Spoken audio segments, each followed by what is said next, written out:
Angela, what's the problem with you and Shamea? Like, what's tea? Porsha and Kay, how long this gonna last? Kelly, 70K on teeth? Why not 70K in your pockets? Ain't you broke?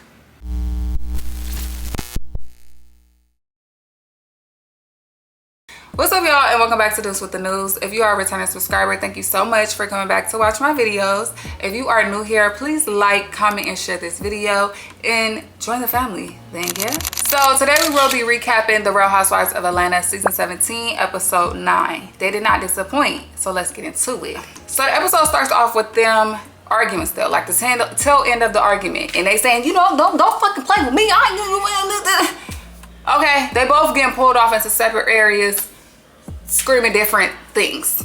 Now Kelly is saying like she ain't the one, but it was never given she really was trying to have smoke with you for real. Like, it's giving you pushing an issue that's not really there, but that's neither here nor there. Okay, at the end of it all, Shamea ends up leaving with Kelly and Pinky ends up leaving with K. Michelle. Angela, Drew, and Porsha stay at the table, and K. Michelle and Pinky have left already. And while they're in the car, Pinky says that she thinks Porsha really wants to be her friend. Maybe she did. I don't know if she wants to so much now. K. Michelle feels like she was coming to Porsha as a woman and talking to her on some woman-to-woman shit, but Porsha feels like Kay and Kelly was trying to double team her. Now, I don't know if it was a double team. I think Kelly jumped in because Kelly just don't like Porsha, and Kelly was already feeling away because whatever she was dealing with. I think that was just a separate attack that she wanted to do herself. Now, did they have a conversation about it prior? Maybe. I wouldn't be surprised, but I do think Kelly just wanted to give her a little 2 cents. Let me jab her too real quick. That's what it was giving. Then we get Shamea visiting her parents, and I think that's her sister that was there too. And she is talking to them about the division within the group and how everybody is trying to put the whole why K. Michelle ain't fucking with everybody on her. And her parents gave her good advice, like, you know you ain't do that. Lead with your heart. You know who you are. She then starts to talk about her insecurities with the surrogacy process in this last male embryo that they have. I mean, I'm trying to get excited, but we've had so many failed transfers. So it's like, it can get discouraging. Yeah. It's draining, and it's emotionally draining because you get excited, then it's like nothing. We have that one male embryo in LA, and we have one girl in LA. Is the one male embryo, is that one strong? It's good. It's a good strong embryo, yeah. But, you know, and so were the others. She really wants to give her husband a son, and she's not feeling the most confident about it because their last few embryos have failed. They didn't take. So once again, I think that is very heartbreaking to have to go through that, especially when you really, really want a child. I wish them nothing but the best. I don't know if they've done it yet, like if they already started to, but I hope that everything goes as they wanted to. So let's all sprinkle a little baby dust on Shamea and her husband and hope for the best. Now we get Kelly at Phaedra's house, and she is there to apologize. She said, I apologize for my part. You know, I was not trying to come and disturb your peace like that at your place. Where you lay your head, okay? That was not my intentions. You sure? Are you sure? She said she was just tired of Porsha pointing in her face. But you said the comment before Porsha started pointing. Porsha didn't even have no smoke for you. She was talking to K. Michelle. So she started pointing after you said the comment and that glass was going up. At the end of the day, you get what you give. And that's what I don't like. Once motherfuckers start trying to victimize themselves and, oh, I did this because I did that. No, you said a comment that was out of pocket saying she fucked every Nigerian in Atlanta. You gonna get a little finger too. You want a finger or a fist?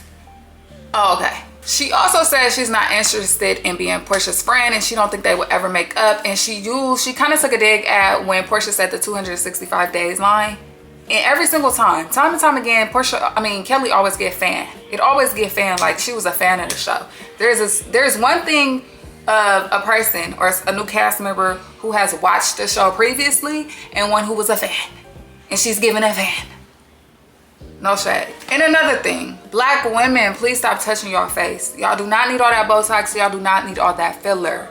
Kelly, your face look hard. It's looking, you get into that point where it's too much. It looks too, please stop, Kelly. You are beautiful. Stop touching your face, please. And that's really no shade. Like, I am not shading her at all. I just want to see black women not fucking with their features. Kelly also opens up about her issues with not being able to film with her daughters and everything that's going on with her divorce. She also talks about her relationship with Jarvis a little bit, and the fact that she really calling that man Jarvis is crazy as fuck. Like, Jarvis, where did they come up with Jarvis?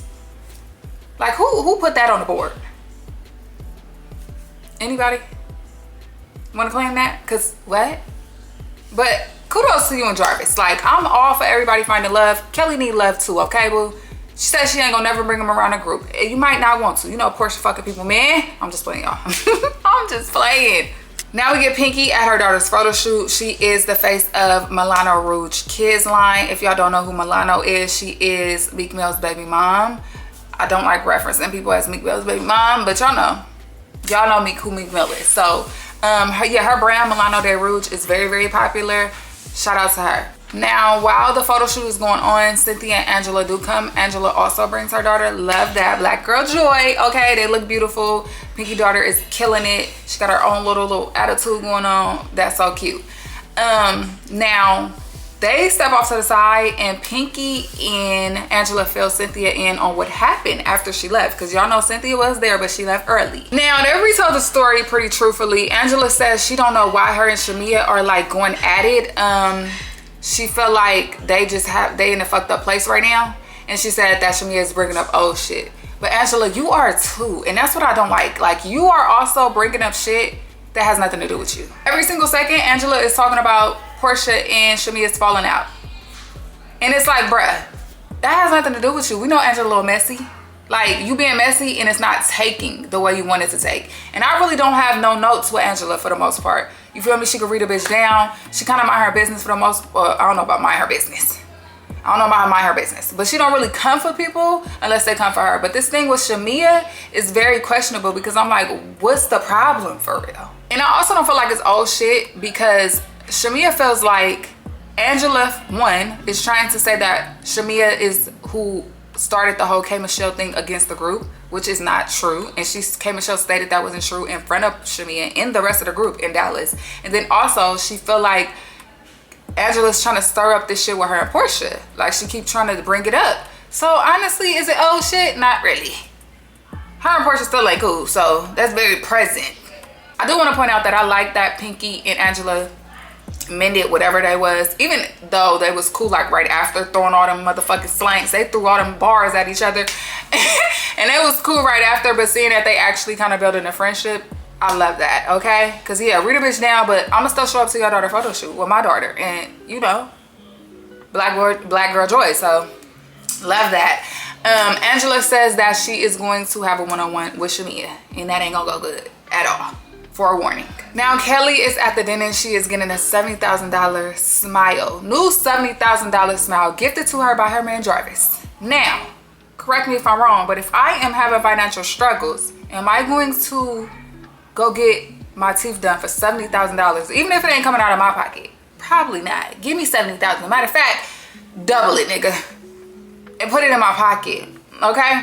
Like, I get it, you in front of the cameras, but from what I remember, Kelly's teeth didn't look bad at first. But one thing about it, you get in front of these cameras and you start to probably nitpick at yourself every step of the way. You seeing the girls looking a certain way. Baby, if Kelly got a BBL next season, I wouldn't be surprised. Her titties reduced, waist proportion, and the proportions fixed next season, I would not be surprised. Please stop letting the world dictate how you look. You look good, girl, how you are. Everybody has flaws. We all don't like something about it ourselves. But you can't nitpick at every fucking thing about you, because then you're gonna look like a fucking blow up doll. Now, Shamea comes to support her girl, and they show up in the same aloe set, same color. Okay, y'all might really be best friends. Now, while they are sitting there, the staff brings in a bunch of bouquets that somebody sent to her. Of course, it's her man, Jarvis. Now, she calls Jarvis on the phone and tells, you know, thanks him for sending the flowers and just, you know, being who he is. And Shamea says that she is the one who hooked up Kelly and Jarvis. And of course, she was gonna hook her friend up with a rich man. You didn't expect her to hook her friend up with a brokey. Like, she's not with a broke man. Of course, she's not gonna hook her friend up with a broke man. So no, Shamea, we never thought that, babe. So Drew is having a meeting with her team, and baby, is it packed in here, okay? It's a lot of motherfuckers in that room. And you know what's crazy? I read a comment, and y'all are wrong. Y'all be clowning down on social media. But y'all said Drew's broke because she gotta pay all them people. That is mean, y'all. That is mean. But it is a lot of people in that room. And she's calling the meeting because she has hired a new manager and her team has been acting the fuck up, okay? Got the whole gang here. And when I leave, then there's things that happen, and then I hear about it. When Tavia is upset or Freedom's upset, bring Some new more people people need to be on. replaced. I'm playing her assistant when I shouldn't have to. It's supposed to be a team, but when you have somebody on the team that's lazy and not doing their job. I'm so sorry, because what I'm not gonna do is sit there and let somebody tell me that I slack as an assistant. While she is working, she's hearing that there's things going on. Even altercations happening within the team. That's never good. And they even start arguing in. I'm like, well, damn. What? Y'all can't even be professional for the cameras? I mean, it is Atlanta, so no shade. But basically, the assistant is arguing with the other assistant, is arguing with the hairstylist. That assistant is saying that the hairstylist don't even be doing his job because he always trying to do his job, meaning he's trying to be the assistant, but he needs to work on hairstyling because our wig always lifting. Why she catch it straight like that? Like, that's why did she catch it straight? And then the other assistant is saying that assistant looked like a double stuffed Oreo. Maybe it's a lot going on. Then he said, that assistant, you done been fired hella times, and you talking shit about Drew on social media. Drew, get your house in order, because that's the one way you go down is when your house ain't in order. And why the nigga talk shit about you on social media but still on your team? Absolutely not. Unless he got some good tea on you. Maybe that's why. I do want to point out that Drew looks great though. She looks really great this scene. Her hair is tea, makeup tea, outfit tea. She look good. Pinky, K. Michelle, Cynthia, and Porsha all meet up for lunch. Now, of course, y'all know this is Cynthia and Pinky's doing. K. Michelle and Porsha do not know that they are having this lunch so they can talk, basically. So they get up from the table so the ladies can talk. Porsha felt away because she felt like everybody knew about Kay feeling away before she did when it was about her. And Kay does apologize for that because she's like, I am wrong for that. And you are. Because as a grown-ass woman, you should be able to come to that grown-ass woman and tell her what the fuck is tea. And I said that, y'all. I said that in my recap. I said, I'm just trying to figure out why K. Michelle ain't telling Porsha, but going around in circles and crying and doing all that.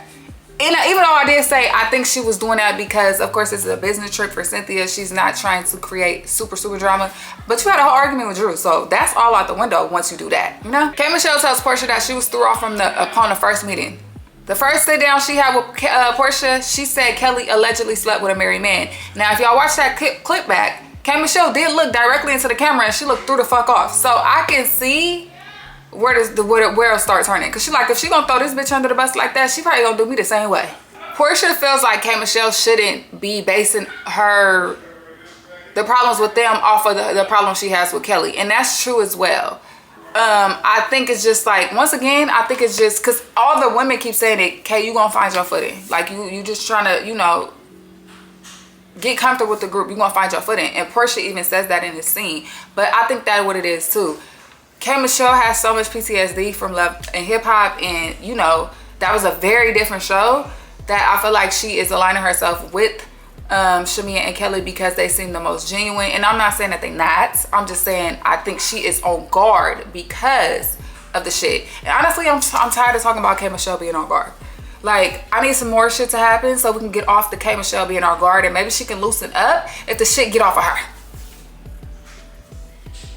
Now, the conversation did end with them both apologizing, which is great. And then in my head, I'm thinking like, so where does the shit go left?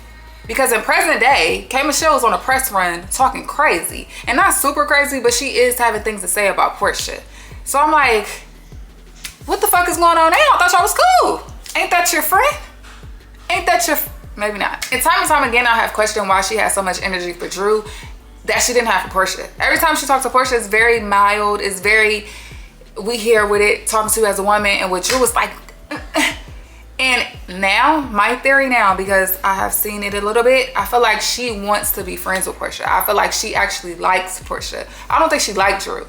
And that's where a little bit of respect that she give Porsha come in at. She don't fuck with Drew. She don't like her at all, for whatever reason. Now, Angela and Shamea meet up to talk, y'all. And right off the bat, it was just bad energy. And Shamea even throw an insult out there.